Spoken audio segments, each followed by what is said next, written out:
Hey guys, Pastor Sean coming to you with today's daily devotion. It comes from Ecclesiastes chapter 9 and verse 9. This is going to be one for more of the guys than it is the ladies today. But in Ecclesiastes 9:9, and I'm paraphrasing here, it says, enjoy the wife that God has given you. Live your life with the wife that God has given you. She is your reward for your earthly toil.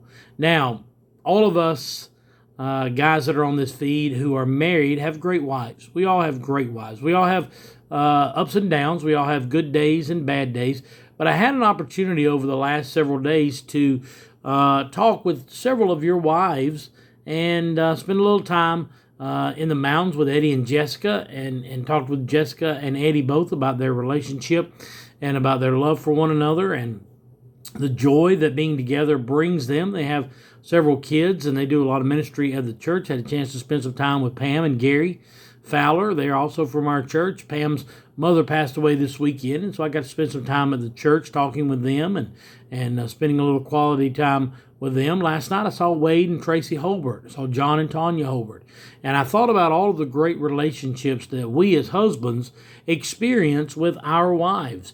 We all have great spouses. We all have those who come alongside us in good times and bad, those who come alongside us in thin or flush, who are there when we need them and are there to be a helper.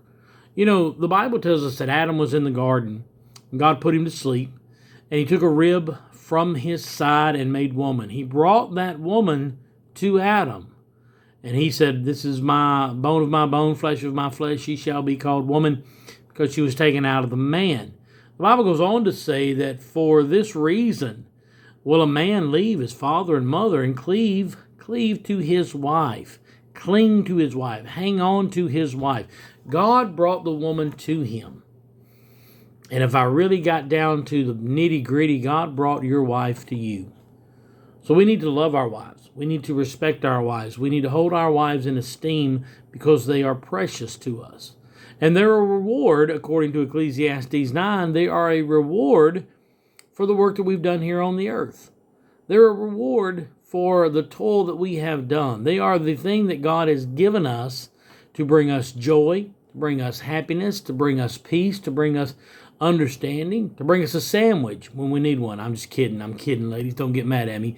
But God has brought these ladies into our lives. Number one, we're their protectors. We are the priest of the household. We are to look after their soul. We're to look after them mentally, physically, spiritually, emotionally. We are to guard them and protect them because they are our helper. They're our mate. But also, they're there for the joy. Man, Stephanie and I have been married for 30 years.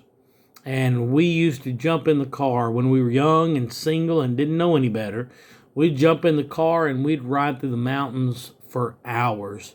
And burning that $1.25 gas, and we'd ride through the mountains for hours, and we'd end up, on a Friday night, we'd end up in Gatlinburg, and we'd spend the weekend in Gatlinburg, and just loved it, loved every minute of it. And now, 30 years later, we will jump in the car and spend that $3.89 gas and ride through the mountains and end up in Gatlinburg and spend the weekend in the mountains and just love it. We've figured out what makes our marriage work. Does it work 100% of the time? No. Is it all sunshine and rainbows? No. But it works. We make it work. God has given you that wife, that love of your life, that friend, that companion to enjoy your life. If you're still looking for that wife, keep looking. God will bring her to you. If you found her, then you found a good thing. So, love on your wife. Tell her you love her. Buy her some flowers or some candy or whatever it is that makes her happy. And love the wife that God has given you. I love you. I'm praying for you. I believe God has great things in store for you this week.